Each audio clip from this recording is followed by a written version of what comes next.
There are moments when a man stands before a woman and feels the earth shift beneath his feet, not because of what she says, but because of what she doesn't. Her glance destabilizes his certainty. Her silence slices through his comfort like a blade made of quiet. He tells himself it's nothing, just a passing moment, a shift in mood. But deep down, he knows otherwise. He senses that something ancient has stirred, a fire beneath the surface of what he thought was simple attraction. He thinks he understands her, but he's only brushed the edge of the truth. Heraclitus would have laughed at this blindness. He said all things are fire, and fire does not rest. It moves, it consumes, it transforms. And so does she. She is both warmth and destruction in the same breath. To reach for her without understanding this is to mistake a bonfire for a candle. Fire is not there to soothe you. It is there to test you, to see if you can stand in its glow without turning to ash. Heraclitus said, "Strife is justice." Few men understand what that means until they love a woman. They believe harmony is the same as stillness. They believe love should be ease. But the bow only has power when it's drawn tight. The instrument only sings when the strings are pulled to tension. Love without struggle is lifeless. Attraction without resistance is illusion. When she pushes back against you, when she challenges you, when she stands in defiance, it is not cruelty. It is necessity. Yet modern men flee from tension as though peace proves love. They cannot see that peace without struggle is decay. The man who collapses at the first sign of resistance reveals not that love is fragile, but that he was never forged.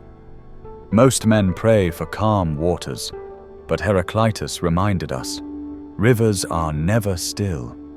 Their nature is to move, and so is hers. She flows from laughter to coldness, from tenderness to distance, and if you cannot remain grounded in the midst of her current, you'll be swept away like driftwood. Heraclitus said, "Character is destiny. Not hers, yours. She is the flux. You must be the form. She is the storm. You must be the mountain." To react to her every mood is to confess you have no climate of your own. She's not trying to confuse you.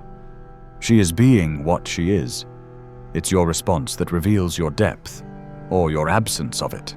Heraclitus spoke of the Logos, the hidden rhythm beneath the surface of all things. Most men, he said, live asleep. They do not hear the pattern beneath the noise. They look at her silence and think it's pettiness. They see her distance and assume she's lost interest. But beneath every gesture lies a deeper instinct. She is not consciously orchestrating tests, but nature speaks through her. The fire doesn't decide to burn. It simply burns. If you fail to see this rhythm, you'll treat every spark as an accident, every wave as a betrayal, and you'll never realize the fire itself was the trial. The weakness of men today is that they want the fire, but without the heat. They want devotion without discipline, passion without price. But Heraclitus warned, nothing is born without something destroyed. If you want her loyalty, you must surrender your softness. If you want her respect, you must demonstrate the absence of fear. Fire negotiates with no one. It tempers the strong and reduces the weak. The test is not in her. It's in what remains of you after the flame touches your skin. Heraclitus said the path upward and the path downward are one and the same. To the untrained ear, that sounds like riddles.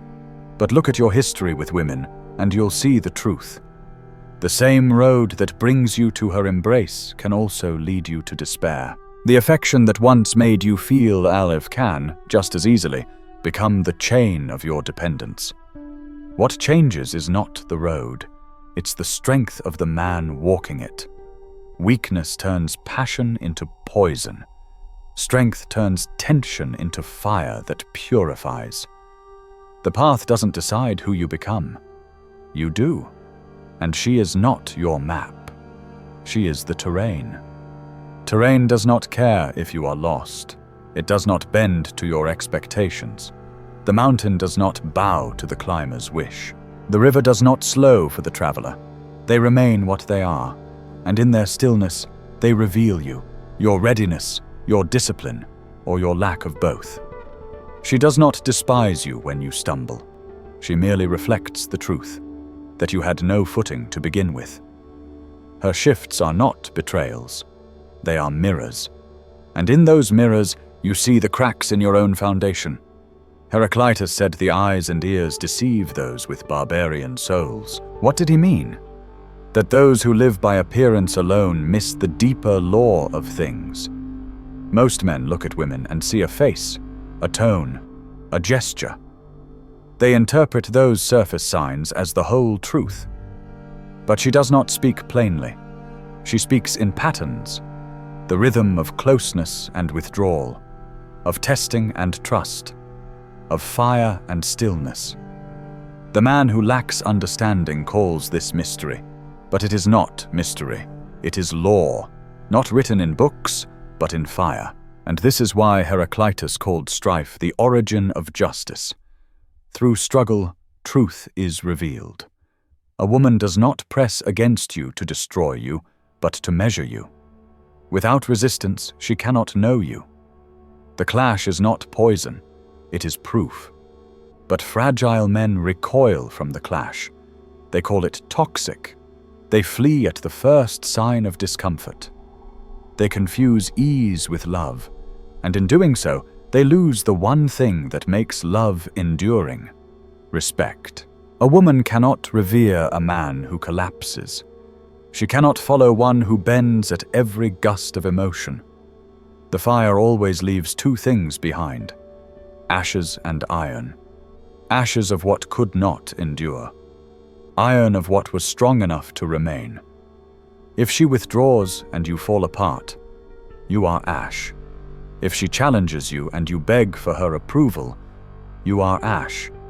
If she doubts you and you surrender your position to prove your worth, you are ash pretending to be fire. But if you remain, if you endure unmoved, then her fire does not consume you. It refines you. Heraclitus never offered comfort. He offered clarity. Life is change, and only what maintains form through change is real. Heraclitus once whispered that the hidden harmony is greater than the obvious. Life wears masks, he said, and truth lives beneath the disguise. Nowhere is this more vivid than in the dance between a man and a woman. Her words, her gestures, her expressions, these are not the law. They are its clothing. What lies beneath is the rhythm, and if you cannot hear it, you will always mistake the mask for the message. You'll call rejection cruelty when it may be examination. You'll call affection proof when it may contain calculation. But she is not deceitful. She is elemental. And nature, in all its power, does not explain itself. It only reveals. Men who take her at face value rage when she shifts, mourn when she leaves, resent when she grows cold. But the wise man looks deeper. He sees her movements not as betrayal, but as invitation. Each withdrawal is not abandonment. It is a signal. Each surge of passion is not a promise. It is a wave. To follow her only on the surface is to drown in the tide.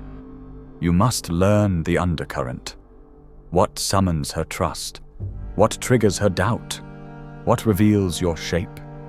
Not because she sits in a corner plotting how to test you, but because her very nature is tuned to discern form. Just as a flame cannot help but burn, she cannot help but test.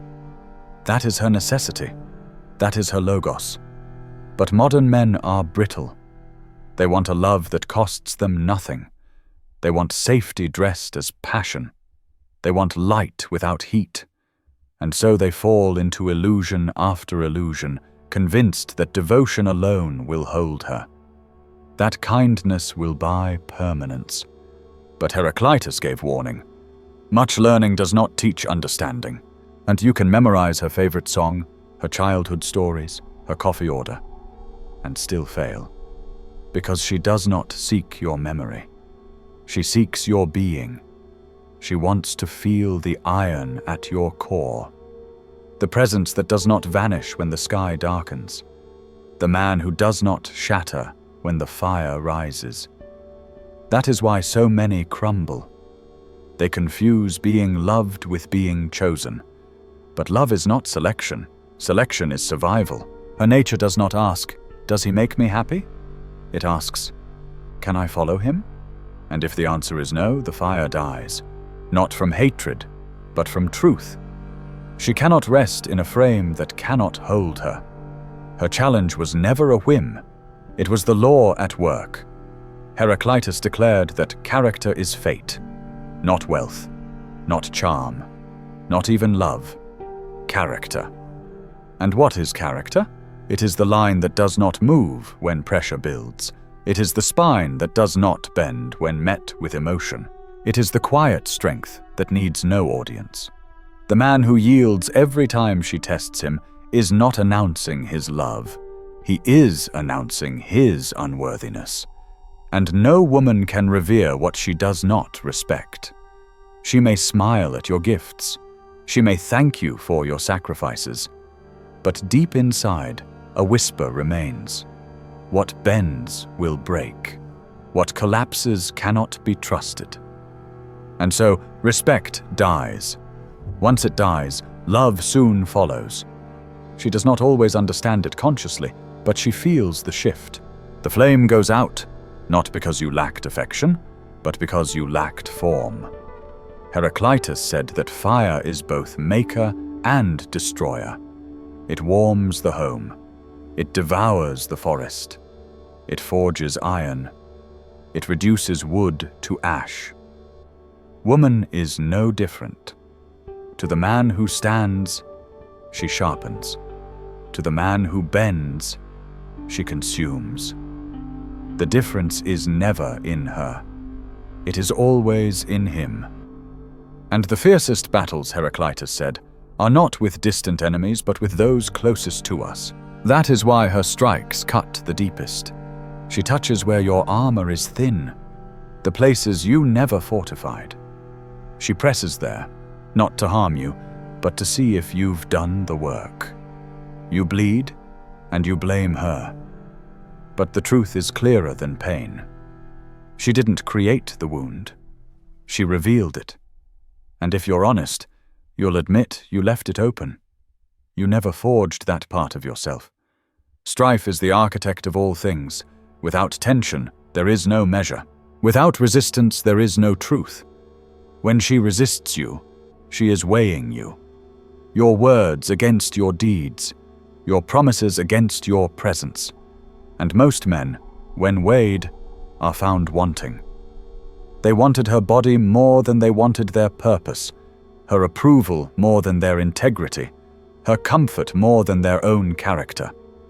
And so, they fell. And once fallen, they could not be lifted, not by gifts, not by apologies, not by poetry. For once respect dies, no affection can resurrect it. She changes.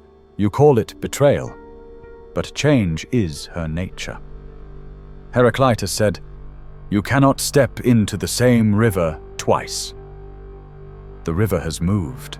So has she.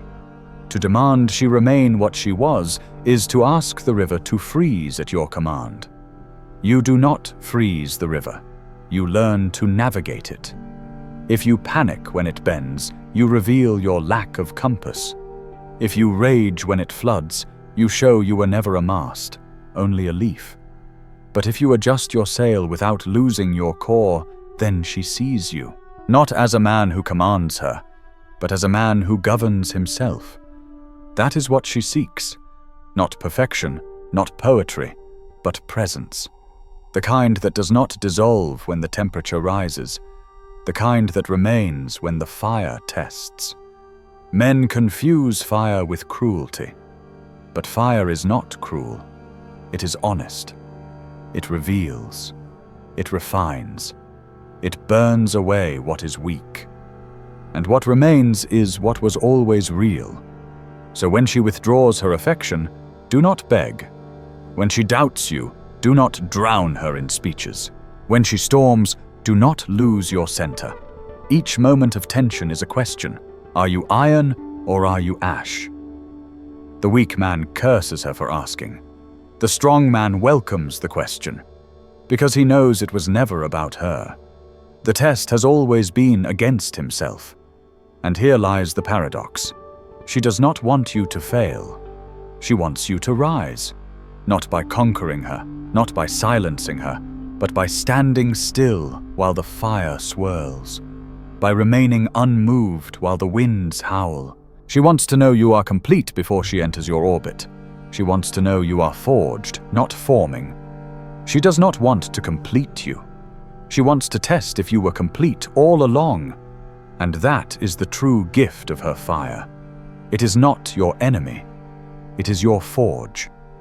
And only the man who survives the forge becomes worthy of her reverence. Not because she has chosen him, but because the fire has refined him. She has found the man who does not collapse when the flame licks his skin. Heraclitus said, "The sun is new every day." With those words, he revealed a law men often forget, that even what seems eternal is born again through motion. What appears still is only still for a moment. Then it shifts. Then it burns. Then it moves. And so does she. She is not your anchor. She is not your shelter.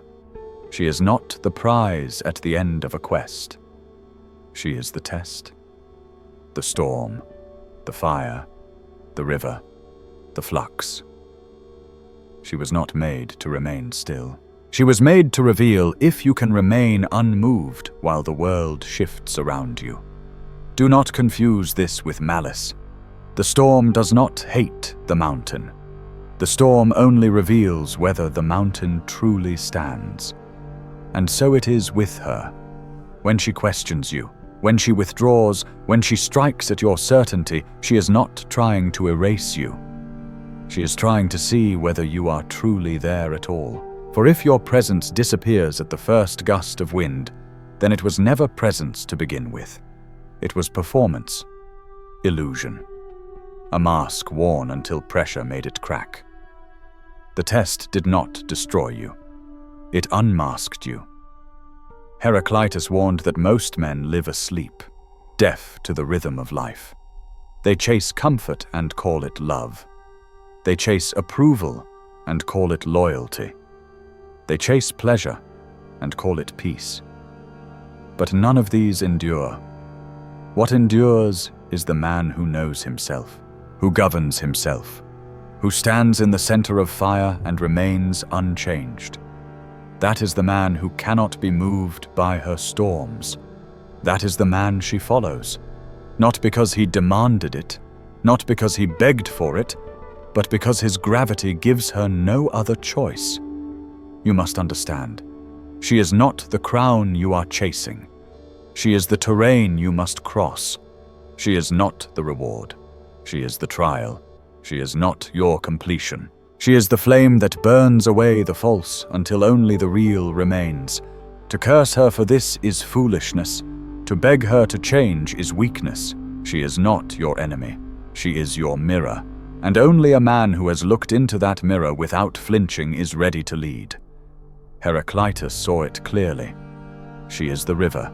You must be the bank. She is the fire. You must be the iron. She is flux. You must be form. Only then will she respect you. Only then will she rest. For a woman cannot surrender to a man who has not surrendered to himself. She cannot trust a man who has not endured his own refinement. And she will not follow a man who asks for peace while he has made no war with his own chaos. Heraclitus said, "War is the father of all things." Most men recoil from that truth. They want love to be a refuge from struggle, a quiet place to hide. But love is no exception to the law. Love is the battlefield where the deepest wars are fought. Not wars of domination, but wars of spirit, discipline, presence. When she resists you, when she argues, when she withholds, this is not sabotage. This is the sharpening stone. This is fire refining metal, not to destroy it, but to make it capable of holding a sharper edge. Without war, there is no forging. Without struggle, no clarity. Men who run from conflict believe they are preserving love, but in truth, they are starving it. For what never meets resistance never proves its worth. Weak men believe harmony is born from appeasement, that if they agree with everything, silence every disagreement, nod through every storm, they will build peace. But they are mistaken. They do not build peace. They build resentment, hers, and eventually, their own. Heraclitus would shake his head at such blindness. He told us, the bow only holds its strength in tension. The lyre only makes music when the strings are pulled tight. Harmony is not the absence of resistance. Harmony is the marriage of opposing forces that do not collapse under pressure. So it is with her. She does not crave a man who bends to her every whim. She does not desire agreement without friction. That which bends too easily cannot be leaned on. What she desires is a man whose will remains unshaken when tested, who can stand while being pushed, who can listen without surrendering, who can love without losing himself. This is what draws out her loyalty, not endless comfort, but the immovable proof of form. And this is where so many men fail. They confuse compliance with love. They believe if they give her everything she asks, she will never leave. But instinct speaks louder than gifts, louder than compliments, louder than sacrifice. And instinct says what collapses cannot be trusted. A man who dissolves to win her favor may win her for a moment, but he will never keep her reverence. And once reverence dies, the relationship is already ash. Heraclitus said, "A man's character is his guardian spirit, not his charm, not his looks, not his talent. Character. And character is the refusal to yield your ground for the sake of approval. It is the quiet defiance that says, I will not betray my core, not even for you." Most men never learn this. They give everything, time, attention, adoration, until there is nothing left of themselves. And still she pulls away, and they rage. They call her cruel. They call her selfish. But she is not betraying them. She is obeying nature. And nature does not spare the branch just because it gave shade. It burns what is dry. It flows around what is weak. She cannot hold what collapses in her hands. The man who cannot stand in the face of her testing does not lose her because she is wicked. He loses her because his weakness was revealed. And fire does not lie. She may not even know why she pulls away, why your devotion unsettles her, why your sacrifices make her restless. But instinct knows, nature knows, the law knows. And Heraclitus would say plainly, it is because she sees no form, only ashes. The river has already moved on. The current has shifted. She is not what she was, because change is her essence. And the mistake of the modern man is expecting permanence where only flux exists. Expecting her to remain soft, tender, and warm forever, just as she was the first time they met. But that is like commanding the river to stay still, or the flame to stop burning. It cannot be done. You must not command her. You must command yourself. That is the test. Not whether she changes, but whether you remain unchanged in the face of it. That is what makes you the constant against which her motion gains meaning. Most men panic when she shifts. One day she adores you, the next she questions you. And they believe this is the end. But Heraclitus would say, the betrayal is not hers, it is yours. You betrayed yourself by expecting stillness in a world built on motion. What you call mystery is only the rhythm of nature. She pulls back, not to punish, but to see whether you will chase or stand still. She storms, not to destroy, but to see if your frame can endure the rain. She doubts, she withholds, and you call it cruelty. But it is not cruelty. It is clarity. She is not asking if you will fight her. She is asking if you will fight the part of yourself that is weak. She is not here to complete you. She is here to unmask you, to reveal whether your spine is real or just painted on. Heraclitus said men should fight like heroes and women like rivers. Her power is not in holding a line, but in flowing, in shifting, in reshaping the landscape.